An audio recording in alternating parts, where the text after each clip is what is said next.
ఎవరు అడగరండి. వాళ్ళ గురించి మీకు పిల్లలంతమంది కుటుంబంలో కలిసి ఏమడుగుతామండి? పిల్లలంతమంది అని అడుగుతారు. దేవునికి స్తోత్రం. వాళ్ళిరువురు కూడా వాళ్ళ ఆస్తి ఏంటి అని అంటే పిల్లలు. దేవునికి స్తోత్రం. అదే వాక్య భాగంలో 27 దావీదు కీర్తనలో దేవుడు చెప్తున్నటువంటి మాట, కుమారుడు యెహోవా స్వాస్థ్యం అంటే ఆస్తి. నరేష్కి మౌనికాని దేవుడు ప్రేమించి 2 కుమారులు ఇచ్చి ఉన్నాడు. అదే వాళ్ళ ఆస్తి. దేవునికి స్తోత్రం. తర్వాత మరి ఆ యొక్క నరేష్కి ఇంకేమిచ్చాడని దేవుడు బహుమానం అన్నాడు కదా. కుమారుడు యెహోవాను గురించి స్వాస్థ్యము, గర్భఫలము ఆయన ఇచ్చేటువంటి బహుమానం. అంటే దేవుడు వారికి బహుమానాన్ని ఇచ్చాడు. మూడవది బలవంతుని చేతిలోని బాణములు వంటి వారు. ఎవరండి? కుమారుడు కదా. ఇప్పుడు వాళ్ళకి అంబుల పొది ఉన్నది. ఆ అంబుల పొదిలో 2 బాణాలు ఉన్నాయి. దేవునికి స్తోత్రం. ఆ యొక్క బాణాలని ఏ విధంగా యూజ్ చేయాలి అన్నది చాలా ప్రాముఖ్యమైనటువంటి విషయం. అయ్యగారు చెప్పారు, చక్కగా పెంచాలి. దేవుని యందు భయభక్తులు కలిగి వారు మరి సమయాలు పెంచబడాలి. దేవునికి స్తోత్రం. 2 బాణాలు ఉన్నాయండి. మౌనిక ఆ బాణాలను ఎట్లా ప్రయోగిస్తుంది లోకంలో నరేష్ ఏ విధంగా ఆ బాణాలను యూజ్ చేస్తున్నాడు అండి. స్వాస్థ్యము అన్నాడు, ఆస్తి అన్నాడు, బహుమానం అన్నాడు. మరి మూడోది ఏమన్నాడండి? వారు బాణముల వంటి వారు, అంబుల పొదిలో దాచుకున్నటువంటి బాణాలు. వారిని ఈ యొక్క లోకంలోకి రిలీజ్ చేసేటప్పుడు క్రీస్తు సువాసన కలిగినటువంటి కుమారులుగా వారిని రిలీజ్ చేయాలని దేవుని వాక్యం చెప్తూ ఉన్నది. దేవునికి స్తోత్రం.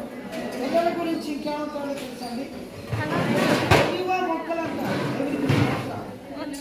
ఏమంటారండి? వాళ్ళ చుట్టూ ఒలివ మొక్కలతో పోల్చాడు, 4 రకాలుగా పోల్చాడు. మరి అదే యేసుక్రీస్తు ఇలాంటి వారిదే దేవుని రాజ్యం. పిల్లల చుట్టూ ఉంటారు తెలుసండి. దేవుని దూతలు ఉంటారు తెలుసా? హల్లెలూయా, హల్లెలూయా అని చెప్పాలి. వాళ్ళ చుట్టూ దేవుని దూతలు ఉంటారు. అయితే పిల్లల విషయమై తల్లిదండ్రులు ఎంత ప్రవర్తిస్తున్నారు? వీడు సాతానుడు అంటే అంటూ ఉంటారు. పిల్లలు దేవుని దూతలతో సమానుడు. లాంటి వారిదే దేవుని రాజ్యం అని బైబిల్ చెప్తున్నది. యేసుక్రీస్తు ప్రభు వారు స్వయంగా చెప్పాడు. ఇప్పుడు నరేష్ని మౌనికాని దేవుడు ప్రేమించి ఒక శ్రేష్టమైనటువంటి కుమారుని ఇచ్చి ఉన్నాడు. వాళ్ళ దగ్గర ఎవరుంటారు తెలుసండి? దేవుని దూతలు ఉంటారు.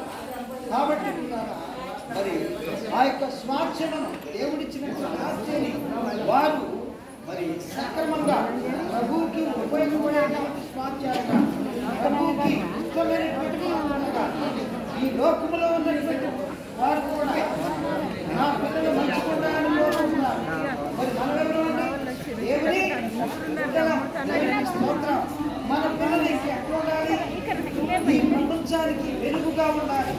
ఈ ప్రపంచానికి క్రీస్తు సువాసనను వెదజల్లే వారిగా ఉండాలని తల్లిదండ్రులు కోరుకోవాలి. మాటలుగా మేము కూడా వాళ్ళని చేస్తాం. దేవునికి స్తోత్రం. కాబట్టి ఆ పిల్లవాడు పెద్దవాడైన పాలు ఇచ్చినప్పుడు ఏం చేస్తూ ఉంటామండి? మనం విందు చేస్తాం. పాలు ఇచ్చి పెద్దవాడైన విందు చేస్తాం. మనము కూడా అన్నమే తింటున్నాం. ఆ పిల్లవాడు ఇప్పుడు పాలు విడిచి మరి భోజనం చేయడానికి సిద్ధంగా ఉన్నాడు. కాబట్టి ఈరోజు గొప్ప విందు చేశారు. దేవునికి స్తోత్రం. కూడా పాలు ఇచ్చినప్పుడు గొప్ప విందు చేశారు. దేవునికి స్తోత్రం. కాబట్టి నరేష్ని మౌనికాని దేవుడు వారికి ఇచ్చినటువంటి 2 కుమారుని దేవుడు దీవించిన కాక, ఆశీర్వదించిన కాక, దేవుడు దీవించిన కాక. అవకాశంలో అయిపోయింది. వాళ్ళు